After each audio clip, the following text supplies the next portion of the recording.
Well, Jess, a new chapter in women's cricket with multi-year deals now signed by WBBL players. What was the decision like for you to get back on board with the Heat for 3 more years? Yeah, I think it's a really exciting time at the moment, particularly where the women's game's heading. It's becoming a lot more professional, and I guess with the introduction of multi-year deals, it's kind of proof of that. And for me, it was a challenging decision in many ways. I guess there was interest from other clubs, but for me, Brisbane's home, and it kind of always has been. And I think with the new coach in Pete McGiffin as well, it's a pretty exciting time. And I'm really looking forward to being part of the Heat for a number of years now. A rollercoaster couple of months for you, World Cup into the Kia Super League over in the UK. What's that been like?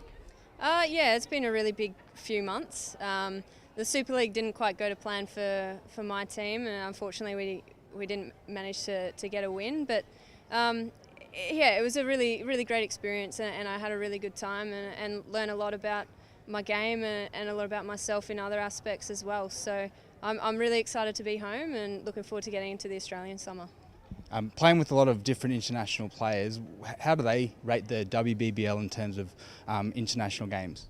Yeah, well, the WBBL is probably the best women's competition in the world, I think, and that's been reiterated by other people as well, that everybody wants to be a part of it. And I guess that's a massive deal, that if internationals, some of the best players in the world, want to be part of your competition, then I think you're doing pretty well. And I think you'd probably just have to take a look at some of the signings that are probably happening, and it's going to be a really exciting time.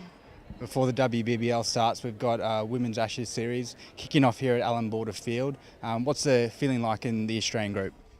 I haven't actually caught up with a lot of them since the World Cup, probably just a couple in the Super League, but we head up, a lot of them come up here on Monday, and we head into a camp for a week or so. And I can imagine everyone's pretty excited, and it's going to be a really tightly contested series. And I guess England's going to come into it with a lot of confidence after winning the World Cup, but at the end of the day, we're still number one in the world, so we're hoping to keep that record intact and hopefully retain the Ashes. And kicking off the series here at Allan Border Field, one of the more picturesque grounds in Australian cricket. I'm sure you're excited for that.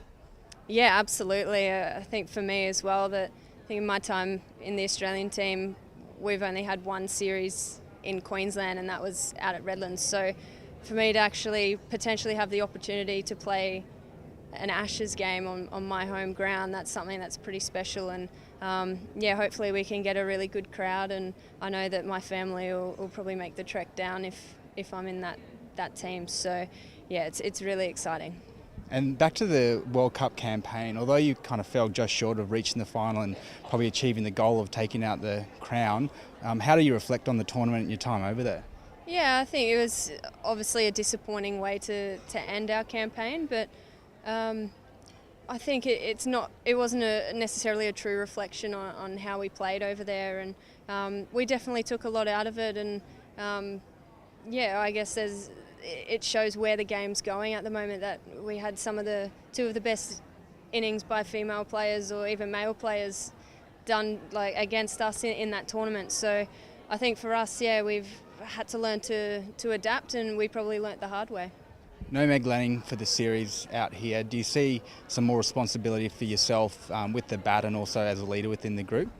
Yeah, well, I look to try and be a leader in the group wherever I can, and I guess, for me, a lot's probably riding on my performances with the bat a lot more coming into this series. And I know in the last Ashes series that there were a few innings where I did okay, but I probably could have kicked on a bit more and done a bit more with the bat there. And I think, taking somebody of the class of Meg Lanning out of your side, that's a really big gap to fill, but we've got the calibre of players across the board to be able to cover that, I think. And it's going to be a really interesting series.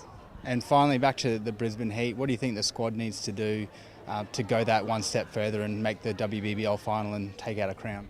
Yeah, well, we spoke about consistency over the last 2 seasons, and I guess going into this season's going to be no different, that we managed to string 1 or 2 games together but never 3 or 4. And it was either one facet of the game was good or the other one not so good. So I think for us it's being consistent across the whole series, and I guess for us it's about being brave as well, that it's okay to make mistakes and you kind of got to start to push the boundaries a bit more. Thanks, Jess. Thank you.